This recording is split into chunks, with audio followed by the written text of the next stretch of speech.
ایک اسکول میں ایک چھوٹی سی بچی پڑھتی تھی، لیکن اس کا مسئلہ تھا بول نہیں سکتی تھی، تو تمام اس کے دوست، ارد گرد کے لوگ، بچے اس کو بہت پریشان کیا کرتے تھے۔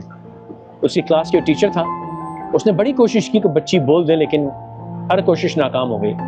بڑی محنت کرتا رہا لیکن بچی بول کے نہ دی۔ تو کچھ سمجھ نہیں آیا تو اس نے ایک کام کرنا شروع کیا کہ روز وہ ایک چھوٹے سے کاغذ کے ٹکڑے پہ ایک ذرا سا کارٹون بنا کے، اسمائلی فیس یا کوئی بھی فنی چیز بنا کے اس کی ٹیبل پہ رکھ دیا کرتا۔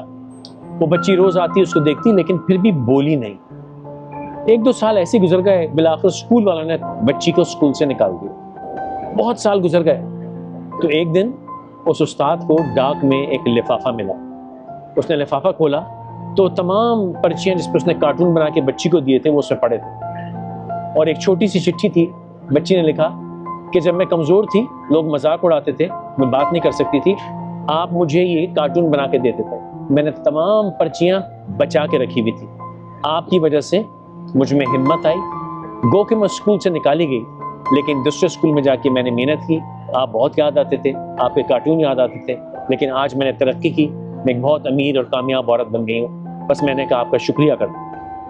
یاد رکھیے، کوئی مشکل میں ہو، کوئی پریشانی میں ہو، اس کا مذاق نہ اڑائیں، اس کو چھوڑ نہ دیں۔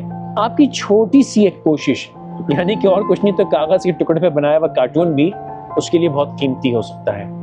تو ایسا سلوک کیجئے، ایسے کام کیجئے جس سے کسی کا فائدہ ہو جائے۔ ہمیں کچھ نہیں پتا کون کہاں کدھر جا کے اس کا فائدہ اٹھا لے۔